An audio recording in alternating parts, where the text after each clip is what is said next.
Alam ko karamihan sa mga friends nung nagsabi na paranoid ako, delusional ako, at meron pa minsan nasabi hallucination ako.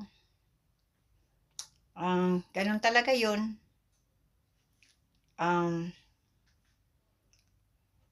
Hindi ko sila masisisi kung maniwala sila. Pero alam ko na hindi ako gano'n. Hindi ako nag-hallucination, hindi ako nag-delusional, at hindi ako paranoid. Meron akong complex post-traumatic stress disorder. Dahil nga tulad ng sinabi ko kanina, na grabing trauma ang pinagdaanan ko. Noong baguhan pa lang ako dito sa Canada. Wala akong matakbuhan, wala akong mahinga ng tulong, trap ako. Kaya dapat pala, yung talagang mga nag-abroad, dapat alamin nyo ang phone number ng pulis. Dahil yun lang ang makakatulong sa inyo. Saka yung number ng immigration. Dahil kahit pa yan kadugo nyo, pag wala kayong kakampi, wala kayong magagawa. Lalo na kung wala kayong ibang matatakbuhan, trap kayo. Hulog kayo sa bitag. Wala kayong magawa. Lalo pag hindi nyo alam ang surroundings, wala kayong magagawa. Yan, mahintay kayo na may magtulong sa inyo para makaalis kayo sa impyernong kinalagyan nyo. Kaya kung kayo mga abroad, dapat talaga alamin nyo ang phone number ng police at ng immigration. Kasi mahirap yung basta ka magtiwala kahit kadugo mo pa yan. Yun ang nangyari sa akin. Masakit sa loob ko yung nangyari sa akin. Dati, hindi ko matanggap ang mga nangyari sa akin noon, yung namolestya ako. Ano yan? Talagang nag-suffer ako mentally.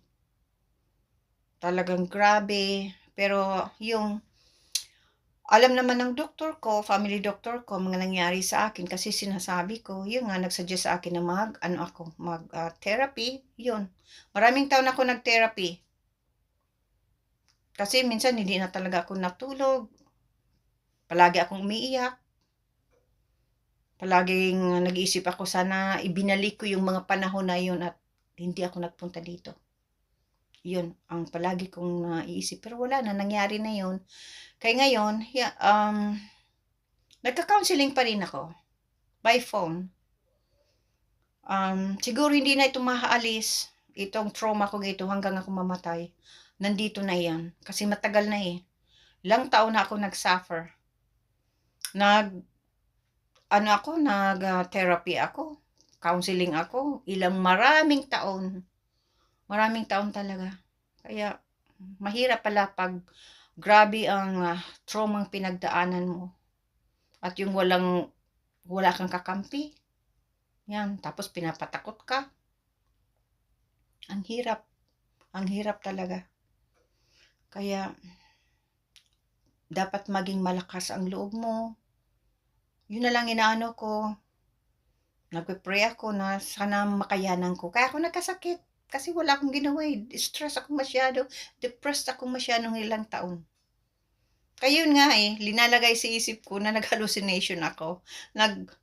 Mayroon akong paranoia at nag-delusional ako na walang katotohanan mga nangyari sa buhay ko. Pero alam ng family doctor ko at ng psychologist ang mga nangyari sa buhay ko. Yun, naniwala sila sa akin. Kasi professional sila. Marunong silang mag-diagnose. Kung nagsasabi ka ng katotohanan o kasinungalingan. Kaya, yun.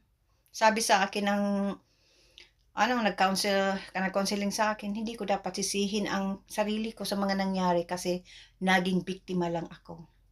Yun, kasi bata ka pa. Naive ka dito sa lugar na ito, wala ka pang alam.